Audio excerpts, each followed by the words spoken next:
Alright, so today we got called out to a radiator that was leaking, and among other things in this home, they also have a radiant problem on the master bedroom zone and some other things going on.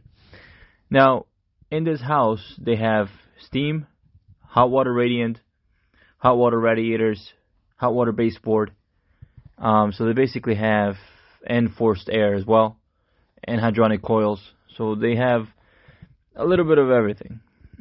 This particular radiator was located by the main entrance, and it was leaking on the stem, actually on the nut going into the valve itself.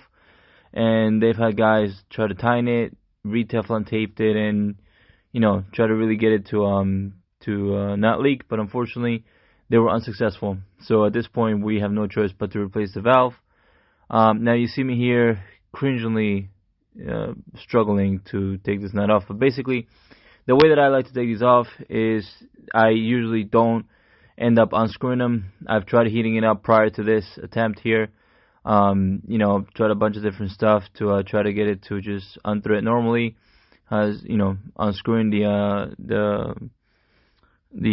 male side of that union from the radiator, but wasn't having it. So what I do here is I usually make a angle cut on that union, which then obviously allows me to just remove the union as a whole.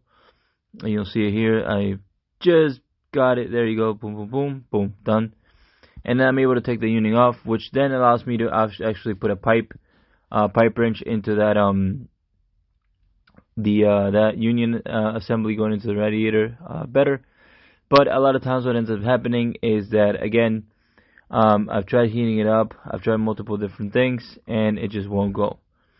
So you end up just having to obviously cut it out, which I'll show you in a minute. I'm actually going to fast forward this so we skip through all this cringy stuff here. Okay, so now we're back, and we're going to start to heat up this threads on the fitting here to try to get it to expand. See if we can actually attempt to unscrew the actual IPS or male end from the radiator. Again, I try to always get it to unscrewed. Usually I'm unsuccessful with it, so from the very beginning I should have probably just cut it and chisel it out, which normally that works pretty well for me. It is brass, so it makes it very easy for you to be able to chisel it out without having too much damage or stress on the radiator itself. So you'll see here I try to get it to expand, try to heat it up as much as possible. Now this is old farm home, so these are really old wooden floors, which unfortunately got all warped up because of the water damage that this radiator was causing, which again the house being renovated and is contracted here, so they couldn't really be on top of it.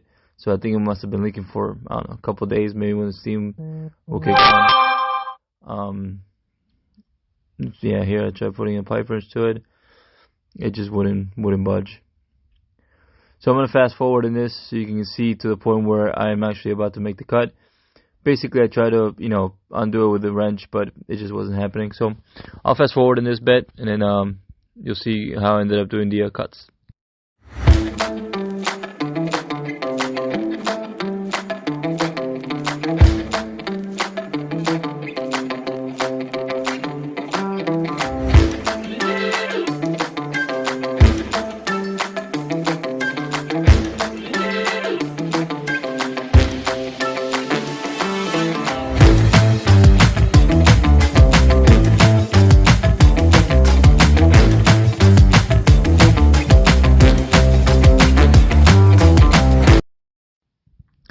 Okay, so right here, you'll see a little makeshift blade thing that I got. I know they make smaller blades for this particular reason. I happen to make my own. That's just what it is. So I make a small incision on, facing towards me, primarily on the top side of the fitting. Obviously, because you want to be able to get a proper chisel and a hammer to a point where you'll be able to make a good hit on both ends in order to get the fitting to cave in towards the fitting itself, so then you can easily unspin it. So right now I'm making just a cut that's gonna go through the threaded piece going into the radiator, being very careful not to overcut the actual fitting. Now when you're doing this, it is brass, it's gonna go fairly easy to make the cut. Now keep in mind, go slow as you're making the cut. Don't rush it. You know, make sure you use your flashlight, take a couple of looks, because you don't want to overcut the female side of the fitting of the radiator, because otherwise you'll end up having to, you know, either Teflon tape it extremely well, or in some cases, when I unfortunately had it happen to me once, I ended up using Expando on the radiator, and it held. But again, you typically don't want to use Expando because the next guy will most likely curse you out. So right now, I think I went downstairs to take a look at the pipe and or remove the stuff that was on the bottom, which I will show you guys later what that looks like. But right now we're just making that cut on this particular fitting so that we can actually remove the fitting from its current place and we can install the new union. So I'm gonna fast forward a little bit on this and see to when it gets to the point where I'm actually removing the fitting from the spot.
Note the angle at which I'm hitting the actual fitting itself. It's facing towards me, and I'm hitting it so that I can, again, it's easy for me to hit the top and the bottom of said fitting. So right now I'm going for the top in order to get it to cave in towards itself, and you can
Yeah, so actually, as you can see, I'm trying to put the old discussion back in because obviously I wanted to put something else in there.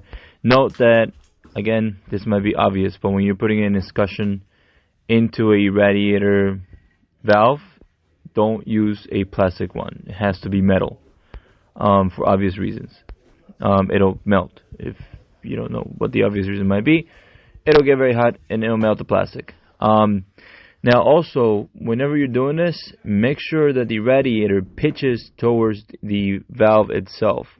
Now if you have a 2-pipe system, that's different.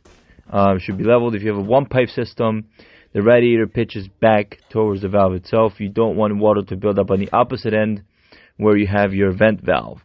We want to make sure that we have proper pitch from the radiator going back towards the valve for the system to, number one, not build up water on the valve and not create excessive water hammering that is not needed. And you'll see later on that I do put a level in just to verify that it is in fact in the correct level spot. So.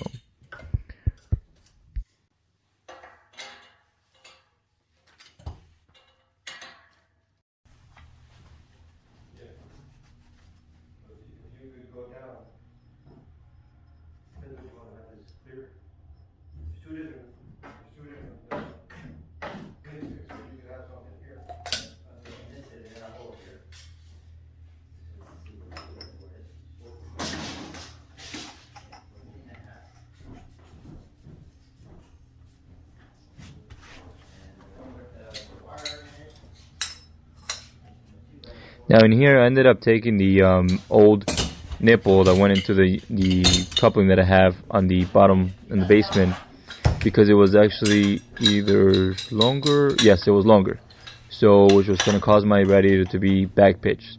So that's why I'm redoing this piece of section right now in order for the valve to sit further down. Basically my previous pipe was too long, so we had to make it a shorter pipe.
Or this one, depending on how much leverage I want.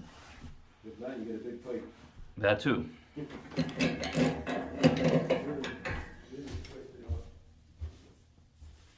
How tight do you have to make them? You don't want to overcrank it, but enough so that the two, like the flat surface meets with the other surface, and you'll get a little snug. But you can kind of get it to go, but it's brass, so you want to be careful. Like if it was like a black union, then I have no problem. But brass, you gotta be careful because you will crack it.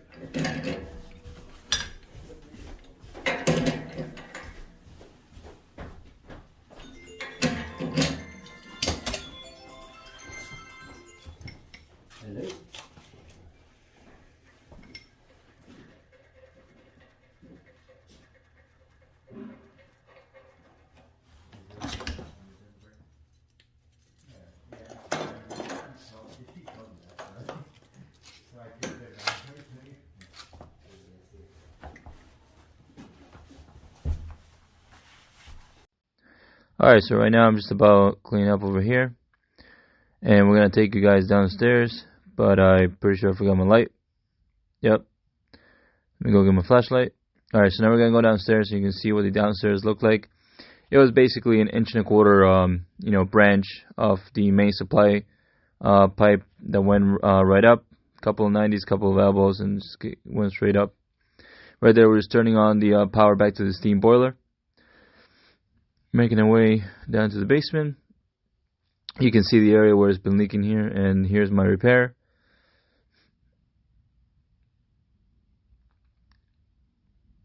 There's the coupling. I didn't have the exact pipe I needed, so I had to use the coupling to make it up, but nevertheless, it'll work.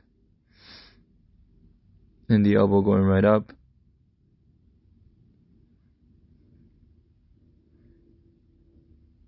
And the boiler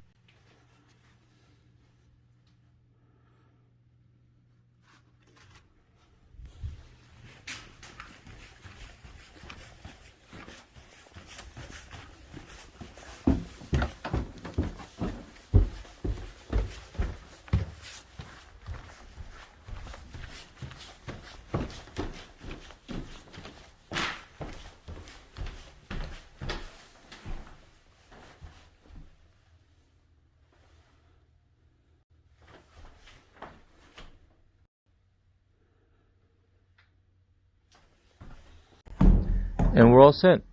Radiator is fully leveled. I did wait until the steam system fully kicked on and everything got nice and hot. No leaks, and we're on to the next one. So, catch you guys later.